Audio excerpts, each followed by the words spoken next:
Welcome to the September the 9th taping of It's Happening in Grand Prairie. We're glad to welcome you to our viewing audience, and we have some very important guests today. But first, before that, we'd like to bring you some public service announcements. We'd like to thank those here at Storer Cable TV for helping us with the show. That's our two professionals, Don Roper and Rod Thomas. And we have a new group on board. The students from the South Grand Prairie High School television class under the direction of Billy Donegan are with us. We have Laura Shaletti, David Keys, Jody Huddleston, Eric Van Blarkham, and Abner Rollins. And Eric and Abner are brand new to us today, and we're glad to have them with us on the show. And I know they're going to enjoy all of the wonderful instruction they have with that special advanced television class. Remember that the Grand Prairie Independent School District Board of Education meets on September the 12th. This is on a Thursday evening, and they meet at 8:00 p.m., and that's the time for the general meeting. And this is at 202 College Street, and that's at the School Administration Building. Remember to mark your calendar for September the 14th, 8:00 p.m. for this very exciting meeting of the school board. And please mark your calendar so that you may fly your U.S. flag on September the 17th. That's going to be U.S. Constitution Day. And 198 years ago, on September the 17th, was the signing of this very important document. And the Constitution has been wonderful for us because it's brought us freedom and many other good things. The city of Grand Prairie has an Action Center hotline, and that telephone number is 660-9097. And if you'd call that, you can discuss with the person that answers, and it's usually Robin, and they'll take your message about anything that you would like to ask. If you have questions about something that goes on in the city, or if you're kind of want to fuss a little bit about something that's going on in the city, this is a good way to get it on record, and they keep a copy of this and will answer you and give you some answers to your questions. The Grand Prairie Disposal Company has large item pickups. Now these are special pickups, not along with the regular garbage pickup. The hotline number, if you have some of these large items, is 261-8812. So call and get on their pickup list if you have a large refrigerator, a overstuffed chair, or some item that is too large for the regular pickup. 261-8812 is the magic telephone number for the large item pickup. Now, Opera on the Go. The special date for Opera on the Go is September the 14th. Now, Opera on the Go is brought to Grand Prairie by the Grand Prairie Arts Council. Now, the performance is free from 7:30 until 8:30, and you'll see potpourri of wonderful operatic adventures, and you must come and enjoy this as a free thing for you and your family. Now, immediately following the presentation of Opera on the Go, the Arts Council is doing a fundraising Italian dinner. And if you would like to stay for this, then you would need to purchase your tickets in advance. They cost $7.50 per each unless you are a sponsor or one of the patrons of the Arts Council. If you'd like the telephone numbers so that you may be able to secure your tickets for this wonderful dinner that will be at the City Hall complex out near the fountain, outside, weather permitting, the telephone number is 263-4902 or 641-0229. Gloria Goff is the chairman of the fundraising Italian dinner, and she'll be glad to hear from you. And we're wanting to sell some more tickets to this wonderful Italian dinner, and our guests are going to tell us in a few minutes whether or not they have their tickets. We'll ask them that later. And the Grand Prairie Historical Organization. Now, that is chaired by the president, Joe Camel, and Joe Camel can be reached at 264-1609 if you're interested in joining the Grand Prairie Historical Organization. Their meeting is September the 19th at 12 noon at 121 Southwest Dallas. And now, to our wonderful guests. Mr. Bill Crabtree, very important with the Grand Prairie Crime Commission as, I believe, the president. Very important with the Chamber of Commerce. one of the head administrators under the direction of our Superintendent Hobbs Williams at the Grand Prairie ISD. Welcome back to the show again, Mr. Bill. Thank you, Ruth. It's always a pleasure to be here with you. It's wonderful to have you as one of our regulars, and as long as you have this wonderful thing going between you and other of our wonderful people in the community, we want to have you on the show at least once a month. Is that a deal? Yes, ma'am. All right. And Mr. Jared Stevens of the Republic Bank of Grand Prairie, we're glad to welcome you to our show. Thank you, Ruth. I believe this is your first time on our show, Yes, right? it is. Wonderful. I know that you have some secrets to tell us in a few minutes, but before we get into those secrets, Dr. Crabtree, affectionately known, tell us what's going on with the Crime Commission, especially real early in the morning. Okay. Tomorrow morning is a quarterly board meeting of the Crime Commission, which will be in council chambers at City Hall. Will be at 7:30. The featured speaker will be Mr. Frank Breedlove, who is a state board member of Texas Crime Stoppers. He is also the assistant administrator of Dallas Love Field. Mr. Breedlove's topic will be minority involvement in local Crime Stopper programs, and we feel like this should be a very interesting program. Yeah, Mr. Crabtree, I know that the Crime Commission is always in need of funds because you all have established a special reward fund that you all help to fund. How's that fund coming along, by the way? Currently, if you're referring to the fund we established for the grant, information to the grant murders, that fund is well over $8,000 at the moment. And of course, the Crime Commission did initiate that with a $1,500 reward fund from ourselves, and of course that's from people like Republic Bank and other fine sponsors that were able to do that. But we've had many donations from individuals as well as organizations and our companies to that fund. All right.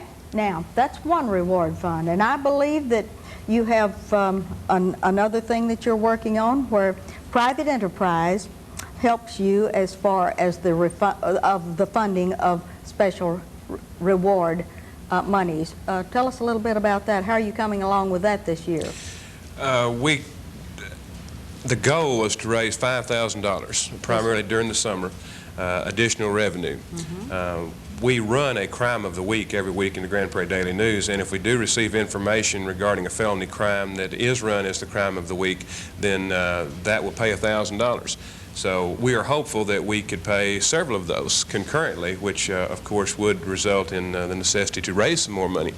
I feel like we're going to raise over $5,000 this summer due to the generosity and support of some of our local firms. All right. Now, you've already been on the show. This is your third time. Your first time, I believe, was Graf Chevrolet or Mike Shaw Ford or vice versa. They are your first two contributors. Do you have anyone lined up for September, by the way?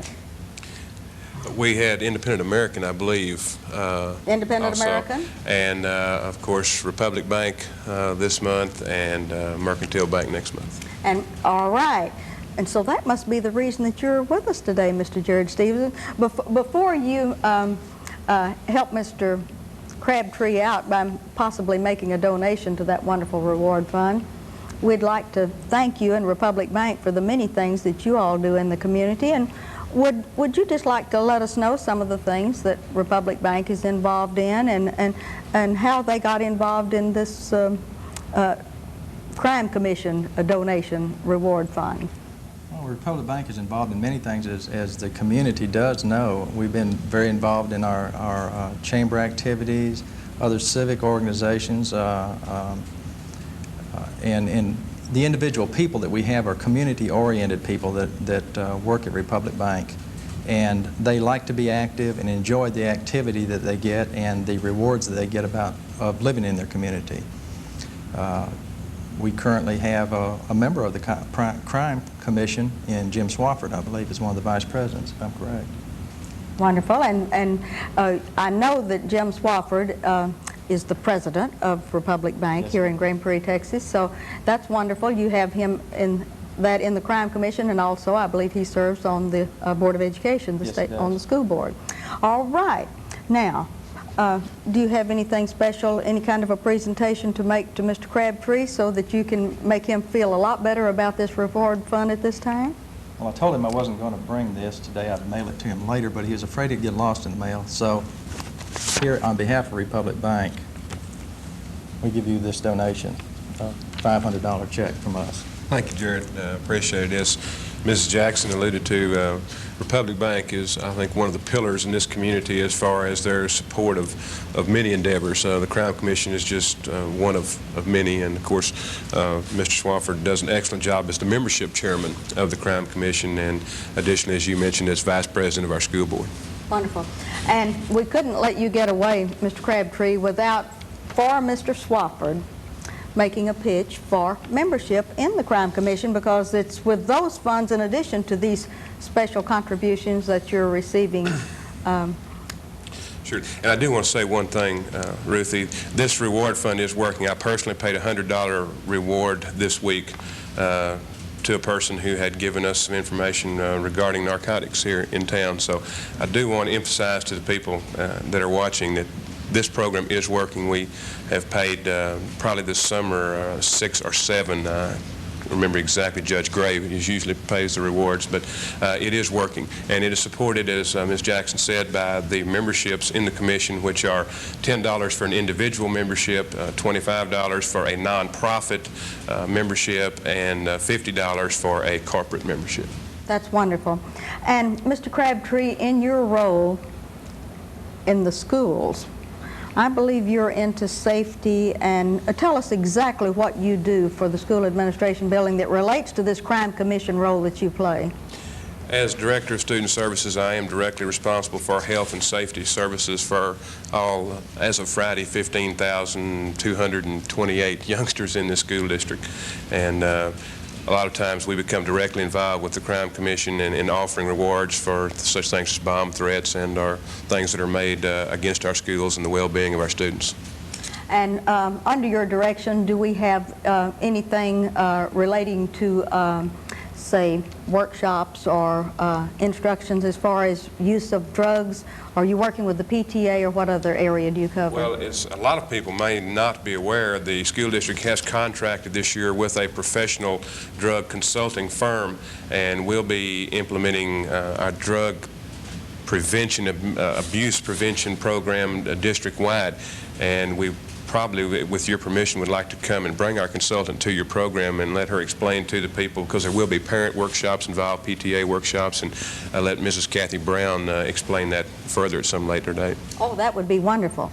And before we let Mr. Jared Stevens get away, Jared, would you look out into your camera and just tell everyone in video land a little bit about yourself personally, how long you've been in Grand Prairie, maybe some of the favorite things, or how you like Grand Prairie, and how you like working at Republic Bank, and your involvement in our community. Thank you, Ruthie. I've been in Grand Prairie, lived here since February of '82, I believe it was. And I enjoy banking. Obviously, I would not be in it. I enjoy Republic Bank in Grand Prairie because it reminds me of my hometown, Grand Prairie does, which is in Americus, Georgia. It's a small town, and the atmosphere is similar to that. I do enjoy being here. I've been active in several different organizations, being here, heading the sustained membership drive for the Boy Scouts 2 years ago. Mm-hmm. The year after you were president of the chamber, I was on the executive board for the chamber for that next year under Bill Arnold, and have been in the chamber through your coaxing since I've been here, I believe, 4 years now. That's wonderful. Well, tell us a little bit about your family. I have a wife, Catherine, a beautiful wife, and a lovely daughter, 7 years old, Jessica, and she's attending the 2nd grade right now. And you would name drop the school, wouldn't you? Well, it's Evangel Temple. Wonderful. That is a wonderful school, and Yes, we it is. salute Evangel Temple because they're getting their new classroom. Yes, they are. Well, we want to thank you all very much for being on the show. Mr. Bill Crabtree, thank you for bringing Jared Stevens, and thank you for bringing 500. We'll put you in the 500 club as far as Mr. Crabtree is concerned. And before you all leave, I know that you all are going to salute us too. So this is a Mutual Admiration Society, right, Mr. Crabtree? That is correct, Ruth. All right. Thank you all for being on the show. Thank and you. we'll be right back. quarters. Be it ever so dirt, like there's no thing like soil. Hey, Rolf, you like to sing about soil, huh? Eddie, if you didn't have soil, what would you do with your washing machine? No, I'm talking about soil we need to grow the food we put on our tables. Takes 500 years to create just 1 inch of topsoil. No! Yes, so learn what you can do to conserve our soil. Write to Eddie and Ralph, National Wildlife Federation, Washington, D.C., 20036. One special announcement before we bring you our next two guests. Please mark your calendar for the date of September the 26th. September the 26th is the second meeting of the City Council of PTAs. And the PTAs, under the direction of the City Council, meet at the School Administration Building. They meet at 9:30 a.m. and that's at 202 College Street. Please mark your calendar, September the 26th. This is an open meeting. The voting delegates are the ones that do business, but anyone can attend this to see what's going on at the City Council level. Call Georgia Clemson 263-4902 if you have further questions about the City Council of PTAs. And now, Gail Plattner, the wonderful chairman of the Grand Prairie Historical Commission. And you, as the chairman, I believe, have brought a guest with you today, but we want to welcome you first with your new title as chairman of this historic commission, Gail. Thank you, Ruthie. It's Wonderful. good to be here. Wonderful. And Jan Barrett, the new vice chairman. Now, that's not chairman of vice, that's vice chairman of history, right? We're glad to welcome you to the show. Thank you. Wonderful. Gail, this has been a wonderful year for history, probably because of the sesquicentennial, but because of your deep interest in the past, it's also becoming more exciting, I know, to you, and it certainly is for those that you work with. Tell us a little bit of the things that are going on at the commission standpoint. Okay, Ruthie. We've been having quite a busy year. Not only are we getting ready for the sesquicentennial, and there's projects we want to complete in time for that, but also there's things that are going on all the time. All the time. One of the things that we're working on now, the Dallas County Historical Commission is updating their historical map of landmarks, and they've asked 42 different organizations to help them update. So we have quite a lot of new historical markers in Grand Prairie to add to this map, and it will be available all over Dallas County. That's wonderful. And before we get to Jan to talk about possibly some of these markers that will be put on the map, how many people do you have on your historic commission? And this, I believe, is appointed by the City Council. Is this a 5-member or a 7-member board?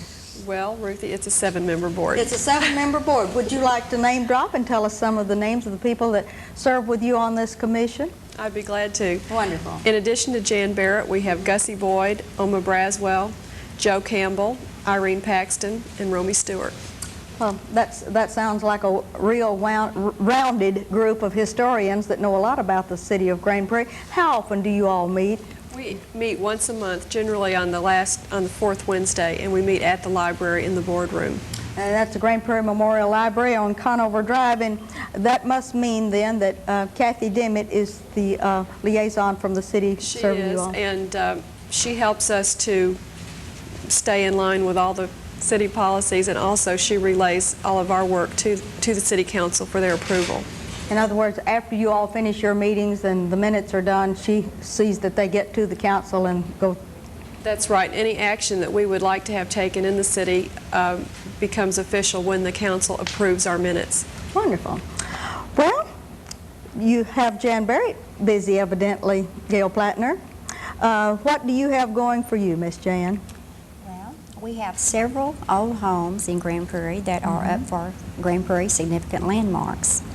And if you'd like to, you want me to name some of these? Yes, I think that would be wonderful, because I think our people in video land may not know about the Grand Prairie Significant Landmarks, and we'll rely on Gail to tell us what those are. But why don't you read the list or go over those with us, please? Well, we have the G.H. Turner home, and I believe David and Carol Eiley are working on this. And we have the Dr. Payne home. It's also, the Gentrys lived in this home for many years. And I believe the Curtis Frenches live in it now. And we have the Uptown Theater, We have the Kim Wolf home, which Oma Braswell is helping with. And we have the Robertson Duval home, which is dear to my heart, which I am doing the research on this. The Rebecca Lodge, Irene Paxton is helping with this. And we have the Black Masonic Lodge, and David Daniels is helping with this research. You mentioned the Duval home that is on, I believe, is that Tarrant and 7th or 7th and Egyptian? 7th and Egyptian. Tell us a little bit about that old home place for you, would you? Okay. That is, it used to be Uncle Charlie Robertson's home. And Uncle Charlie Robertson was the grandson of Micajah Goodwin. And doing the research on some of this, I ran across an obituary of his that said that he was born and died in this home. However, the home has been changed, but the middle bedroom is still there. And that was built back, well, Uncle Charlie was born in 1856. So even though the home has changed and they've built around it, that middle bedroom is still the same, a part of the same house that was there at that time. Well, was it by any chance any part of that log cabin? Yes. It is That middle bedroom. That middle bedroom is still a log cabin, and that is on Northwest 7th Street, near the turn where you go on Egyptian and go, the old Duval farm, right? Well, it's very interesting, Jan, that you are a Jan Duval Barrett, and yet you relate to the Goodwins. And the Goodwin, we have a Goodwin cabin down in, I believe, Cottonwood Park. Is that the same Goodwin that you're related to? Yes, it's my great-great-great-grandfather. Great-great-great-grandfather. I think that's very, very exciting. And now we've had that since 1900, I believe, in 75, and it's been restored. And it is not only a Grand Prairie significant landmark, but it is also has a state marker, right? Gail, tell us what you all do when you decide that something should be a Grand Prairie significant landmark. What kind of process do you go through?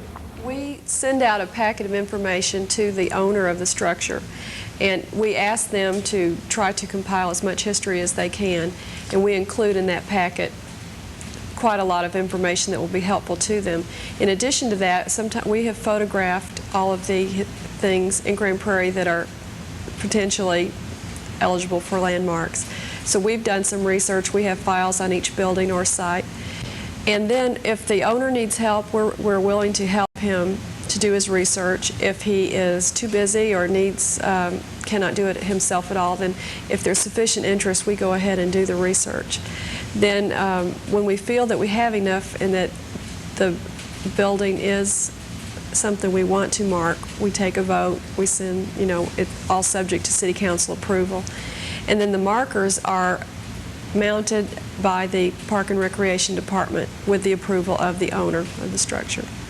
How many significant landmarks, Grand Prairie significant landmarks, do you have now that already have their markers and that people could go by and see if they went by the library to get a map? We have, I can't give you an exact count, about 30 or 35 or 31. 31? You just happen to know. Just happen to remember, isn't it 31 that we have, which would include the Liberty Bell, which is not an old landmark, but it is significant enough to be one of the special ones of Grand Prairie. Would you like to name drop some of those that have already received their landmark status, Jan, and tell it, and give the address, because someone listening might just want to drop by and look at these from the outside. They are not open to the public, but these are significant enough in Grand Prairie to bear one of our seals, and this is a very special significance given to your particular site if you qualify for this. Okay. We have the Bowles home, which is at the 700 block of Northeast 28th and Bowles. We have the Goodwin Cabin, which is at Carrier Parkway at Cottonwood Park. The Cross Timbers, which is at 2602 Mayfield Road, and that's in Traders Village. We have the West Fork Presbyterian Church, 905 Sontar Drive. The Shady Grove Cemetery, which is at Shady Grove Road and Hard Rock Road. We have the Copeland Home, 125 Southwest Dallas Street. The Ford Cemetery, which is at 602 Fountain Parkway. The First Baptist Church is at 122 Northeast 2nd Street. The First Methodist Church, Center Street and Church Street.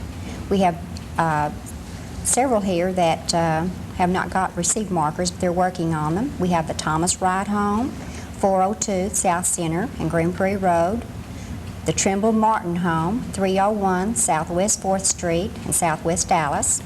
The Motley Payne Home is 117 Motley Street. We have the Green Prairie Independent School District, the 12th grade building site in the auditorium, which is 202 College Street. The Keith Baker Home, 213 Northeast 2nd. The Morris Scoggins Home, 130 Moore Street. The Swadley Tate Home, 216 North Street. The Leighton Irving Home, 209 North Street. And the United Broom Factory site is 1204 West Main Street.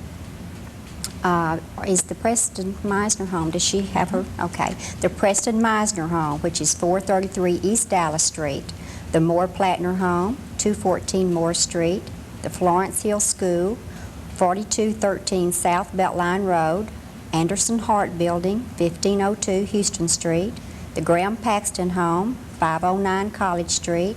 The Liggett Underwood home, 401 College Street. And the Liberty Bell at City Hall Plaza. Wonderful. Now, if you have a historic home and it was not named today, you need to get in touch with Gail Plattner and talk with her about the significance of your home. Right, Gail? That's right. Gail, I noticed with a great deal of interest that one of those had Moore Plattner on it.